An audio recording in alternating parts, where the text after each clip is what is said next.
यह एक काल्पनिक कहानी है। इसमें दिखाई गई घटनाएं, पात्र और संवाद पूरी तरह से लेखक की कल्पना पर आधारित हैं। इसका कोई संबंध किसी वास्तविक व्यक्ति या घटना से नहीं है। मिट्टी से बना मास्टर। एपिसोड 6। मनोबल का जाल, शब्दों की जंग।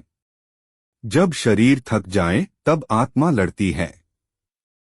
पिछले एपिसोड में अर्जुन शून्य से निकलकर लौटा, लेकिन उसे 5 दिन हो चुके हैं।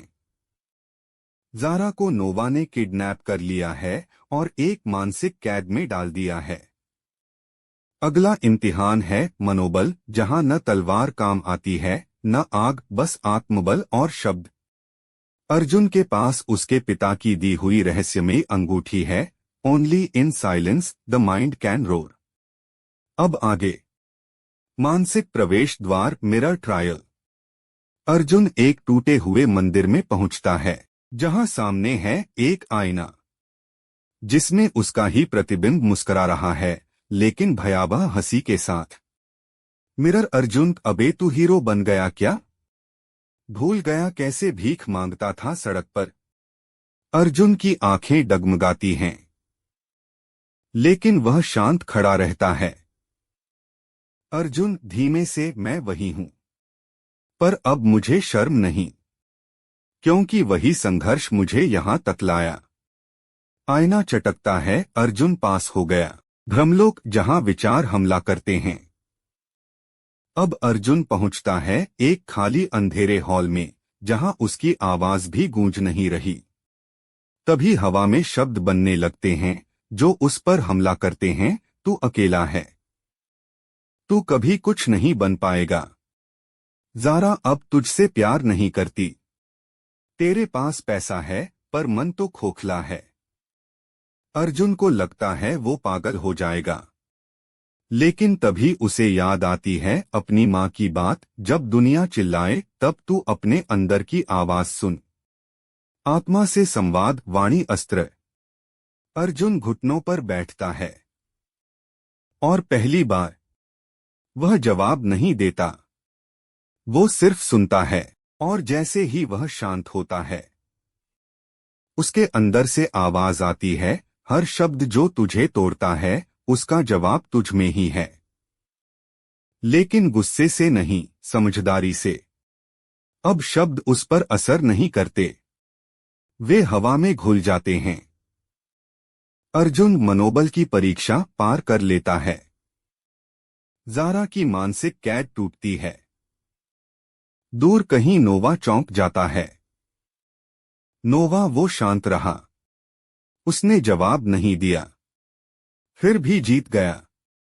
ज़ारा की आंखें खुलती हैं, उसका बबल फट जाता है, लेकिन अभी वो पूरी तरह आजाद नहीं, क्योंकि नोवा ने अंतिम हथियार बचा रखा है। नोवा की चेतावनी और अंतिम टेस्ट। अर्जुन के सामने अब नोवा खुद प्रकट होता है। एक बर्फीली सिल्वर चोंगसम में, आंखों में सफेदी और हाथ में एक घड़ी। नोवा, 3 परीक्षाएं थीं, अग्नि, समय और मनोबल। लेकिन अब जो बचेगा वो सिर्फ एक बारीक रेखा है, जहां तेरा अतीत तुझे मारने आएगा। अर्जुन, तो भेज उसे, मैं तैयार हूं। नोवा, तू नहीं समझा, मैं तेरा अतीत ही हूं। अर्जुन हक्का बक्का, उसकी आंखें चौड़ी हो जाती हैं। क्या नोवा असल में अर्जुन के ही किसी पुराने जन्म या रूप से जुड़ा है? जैसे ही नोवा गायब होता है, एक तेज सफेद रोशनी के साथ एक लड़की एंट्री लेती है। चेहरे पर मास्क, कंधे पर तलवार, आंखें नीली, और उसकी उंगली में अर्जुन की अंगूठी जैसी ही एक रिंग। लड़की धीमे से, अर्जुन, अभी तो असली खेल शुरू हुआ है। 2 रिंग, एक शक्ति। अर्जुन उस लड़की को घूरता है, जिसकी आंखें नीलाभ हैं और चाल सधी हुई है। अर्जुन, तुम कौन हो? रहस्यमयी लड़की जिसे तुमने बचाया था, लेकिन कभी देखा नहीं। वो मास्क हटाती है। अर्जुन चौंकता है। हर रात की कहानी, हर दिन का धमाका, सिर्फ स्टोरी हंगामा पर। तो अभी सब्सक्राइब करें और बेल आइकन दबाएं। क्योंकि अगली कहानी आप मिस ना कर पाए। ये वही लड़की है जो बचपन में एक गैंग से बची थी, जब अर्जुन खुद भूखा प्यासा था लेकिन फिर भी उस पर दया दिखाई थी। अर्जुन धीरे से अन्वी मुस्कराती है। अन्वी, मैं वादा करके गई थी कि जब तू अकेला होगा मैं तेरे साथ रहूंगी। फाइट जो सोच से लड़ी जाती है। नोवा फिर से सामने आता है। इस बार वो 2 क्लोन भेजता है, अर्जुन और अन्वी के ही क्लोन। नोवा, अब देखता हूं तुम खुद से कैसे लड़ते हो। क्लोन अर्जुन कहता है, तू अब भी गरीब है मन से। देख, ज़ारा तक छोड़ गई तुझे। क्लोन अन्वी कहती है, तेरे साथ रहना मतलब खुद को मिटाना। तू हार चुका है पहले ही। अर्जुन का हृदय प्रज्वलित होता है। अर्जुन क्रोधित होता है, लेकिन रोष में नहीं, साहस में। वो चिल्लाता है, मैं गरीब था, हूं और रहूंगा। अगर उस गरीबी ने मुझे सिखाया कि असली अमीरी क्या है। मैं टूटा नहीं, क्योंकि मेरे पास वो हिम्मत है जो खरीदी नहीं जाती। उसके सीने से एक नई शक्ति निकलती है, हृदय ज्योति, हार्ट फ्लेम। एक गर्म चमकदार तलवार बनती है। वॉइस ब्लेड, वाणियस्त्र, जो बोलते ही वार करती है। अर्जुन, क्लोन से तू मेरा अक्स है, लेकिन मैं अब अतीत नहीं हूं। एक ही वार में क्लोन अर्जुन ढेर। अन्वी की शक्ति, मन शक्ति। अन्वी ध्यान में बैठ जाती है, उसके चारों ओर एक नीला प्रकाश फैलता है। उसकी आंखें चमकने लगती हैं। अन्वी, मन की स्थिरता ही सबसे घातक अस्त्र है। वह माइंड बैरियर बनाती है, एक ऐसी ढाल जो भावनाओं को चूस लेती है। वह क्लोन अन्वी को बस एक सवाल पूछती है, तू क्या है? मेरी परछाई या मेरी इच्छा? क्लोन अन्वी जवाब नहीं दे पाती और वो ढह जाती है। नोवा क्रोधित, अंतिम चेतावनी। नोवा अब हक्का बक्का है। नोवा, हृदय की आग और मन की बर्फ, तुम दोनों अब एक हो गए हो। तो सुनो, अब जो परीक्षा आएगी वो शरीर को नहीं, आत्मा को जलाएगी। अर्जुन, तो जला ले। मैं राख से पैदा हुआ हूं। ज़ारा की वापसी, लेकिन बदली हुई। दूसरी तरफ ज़ारा बेहोश पड़ी है। उसकी आंखें खुलती हैं, लेकिन अब वे नीली नहीं, काली हैं। ज़ारा धीरे से, मैं नोवा की हूं या अर्जुन की? उसके माथे पर एक चिन्ह चमकता है, नेक्रो सिंबल, जो दर्शाता है कि वो अब आधी शैडो सोल बन चुकी है। आत्माजगत का प्रवेश। नोवा अपने हाथ फैलाता है और एक कालद्वार खोलता है, जिससे काले तूफानी बादलों और चमकते बिजली के साथ एक दुनिया दिखाई देती है, आत्माजगत। नोवा, ये द्वार है तुम्हारे भीतर के सबसे गहरे डर का।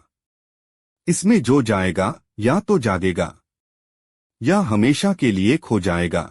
अर्जुन और अन्वी साथ में आत्माजगत में प्रवेश करते हैं। अन्वी की आत्मा का परीक्षण, संयम या संन्यास। अन्वी खुद को उस बिंदु पर पाती है जहां उसका बचपन दिखता है, जहां उसकी मां ने उसे छोड़ दिया था गरीबी के कारण। एक रहस्यमयी स्त्री, परछाई, सामने आती है और कहती है, तू क्यों लड़ रही है? अर्जुन के लिए, जब तुझे खुद को कभी किसी ने अपनाया नहीं। अन्वी की आंखें डबडबाने लगती हैं। वो जवाब देती है, हाँ, क्योंकि मैं जानती हूं कैसा होता है जब कोई साथ नहीं देता, और इसलिए मैं अर्जुन का साथ नहीं छोड़ूंगी। तभी उसके माथे पर एक चिन्ह उभरता है, संयमर्श में, जिससे उसका माइंड बैरियर अब हीलिंग ऑरा भी देने लगता है। अर्जुन बनाम काल प्रतिबिंब। अर्जुन एक वीराने में खुद को देखता है, अकेला, थका, हारा। एक परछाई सामने आती है, अर्जुन का काल प्रतिबिंब, जिसमें वो सारी बातें बोलता है जो अर्जुन खुद से छिपाता है, तू क्या है? एक भिखारी जो लड़ने का नाटक करता है। ज़ारा तुझे छोड़ गई क्योंकि तू कुछ भी नहीं था और कभी कुछ बनेगा भी नहीं। अन्वी तुझ पर दया कर रही है, प्यार नहीं। अर्जुन चुप रहता है। वो लड़ता नहीं, वो स्वीकार करता है। हाँ, मैं टूटा था। हाँ, मैं भिखारी था। हाँ, मैं डरता हूं। लेकिन डर को स्वीकार कर लेना ही असली ताकत है। तभी उसके भीतर से एक अग्निकुंड फटता है, एक नया अस्त्र जागता है। कालवाणी एक वज्रसदृश अस्त्र जो डर को ताकत में बदल देता है। वह काल प्रतिबिंब से भिड़ता है। हर वार पर उसका आत्मबल बढ़ता जाता है। आत्माजगत का कंपन। नोवा को बाहर झटका लगता है, वो चिल्लाता है, नहीं, ये कैसे हो सकता है। ज़ारा अचानक जागती है और उसके भीतर अर्जुन की आवाज गूंजती है। तू कभी बुरी नहीं थी, ज़ारा, लेकिन तूने अपना हृदय छोड़ दिया था। ज़ारा के शरीर से काली धुंध छंटने लगती है। अर्जुन और अन्वी आत्मा में बंधन। दोनों आत्माजगत से बाहर निकलते हैं, लेकिन अब उनके शरीर और आत्मा एक नई ऊर्जा से भर गए हैं। नोवा दूर भागता है, लेकिन हंसता है, तुमने ये परीक्षा पास कर ली। लेकिन अब जो आएगा वो न आत्मा से लड़ा जाएगा न शरीर से। वो तो भाग्य को बदल देगा। एक अंधकारमयी गुफा में एक वृद्ध साधक भविष्यवाणी करता है, जिस दिन कालवाणी और संयमर्ष्मी एक हो जाएंगे, उसी दिन छाया सम्राट जागेगा। और वहां से ज़ारा की आंखें दोबारा चमकती हैं। लेकिन अब उसमें अर्जुन और नोवा दोनों की यादें हैं। छाया द्वीप का रहस्य नोवा भाग चुका है, लेकिन एक रहस्यमय नक्शा अर्जुन को मिला है, जिस पर केवल तभी निशान उभरते हैं जब संयमर्ष्मी और कालवाणी साथ साथ चमकते हैं। नक्शे में एक जगह उभरती है, छाया द्वीप, शैडो आयल। जहां अंधकार जन्मा था, वहां नोवा की आत्मा अब भी बंधी हुई है। नई टीम आत्मवीर का गठन। अर्जुन, अन्वी और अब बदलती हुई ज़ारा को मिलाकर एक विशेष टीम बनती है, टीम आत्मवीर। नोवा को हराने के लिए ये टीम विशेष रूप से चुनी गई है, जिनके पास आत्मा शक्ति और युद्ध चेतना दोनों हैं। नोवा को हराने का एकमात्र रास्ता छाया द्वीप पर जाकर उसकी आत्मा की जड़ को काट देना। शून्य साधक की चेतावनी। तीनों जब यात्रा शुरू करते हैं, रास्ते में एक टापू पर एक बूढ़ा योगी मिलता है। शून्य साधक, जो भविष्य देख सकता है पर खुद का नहीं। शून्य साधक, तुम तीनों की आत्माएं साथ हैं, लेकिन ध्यान रहे, इस द्वीप पर तुम्हें एक दूसरे पर शक करना पड़ेगा, क्योंकि नोवा की सबसे बड़ी शक्ति है अंधकार का भ्रम। वो चेतावनी देता है, एक तुम में से गिरेगा और उठेगा दुश्मन की तरह। छाया द्वीप की पहली परीक्षा, मौन रणभूमि। जब टीम द्वीप पर पहुंचती है, उन्हें एक विशाल पत्थर की घाटी में प्रवेश करना होता है, जहां कोई आवाज नहीं निकलती। मौन रणभूमि। यहां सभी की आवाज गायब हो जाती है। अब लड़ाई केवल इशारों और विचारों से लड़ी जा सकती है। अचानक वहां छाया योद्धा प्रकट होते हैं। नोवा द्वारा भेजे गए अंधकार के सिपाही, जो अपने शिकार के दिमाग में उतरकर उनकी सबसे बड़ी कमजोरी को बना लेते हैं हथियार। अर्जुन के सामने उसका ही एक शैडो क्लोन आ खड़ा होता है, जिसमें उसकी पुरानी हारें, ज़ारा का धोखा, गरीबी और अपमान का हर क्षण है। शैडो अर्जुन, तू अभी भी वही है। तेरा दिल उस दिन मर गया था जब ज़ारा चली गई थी। तू उससे प्यार करता था, अब भी करता है, और तू उसे अन्वी से छिपाता है। अर्जुन चौंकता है, वो अन्वी की ओर देख नहीं पाता, लेकिन अन्वी उसके पास आकर उसका हाथ थामती है, बिना बोले। और उसके स्पर्श से अर्जुन का आत्मबल फिर उठता है। अर्जुन कालवाणी को जागृत करता है और शैडो अर्जुन को चीर देता है बिजली की रेखा से।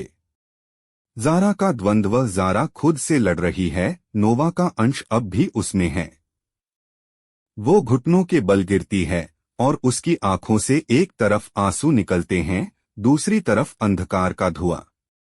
मैं क्या हूं? अर्जुन की पुरानी छाया या नोवा की अगली कठपुतली? वो खुद से ही लड़ती है और तभी उसकी पीठ पर एक नई शक्ति उभरती है, निश्चल धनुष, एक दिव्य अस्त्र जो केवल वही चला सकता है जिसकी आत्मा पुनर्जन्मी हो। छाया द्वीप की गहराइयों में नोवा की आत्मा जागती है। वो अब एक नए रूप में लौटने को है। सम्राट नोवा, जिसका चेहरा इंसानी नहीं बल्कि एक राक्षसी दिव्य छाया जैसा दिखता है। अब सब खत्म होगा। अर्जुन, तुमने मुझे बनाया है और अब मैं तुझे मिटा दूंगा। अब क्या होने वाला है आगे सुनते रहिए मिट्टी से बना मास्टर हमारे चैनल स्टोरी हंगामा पर।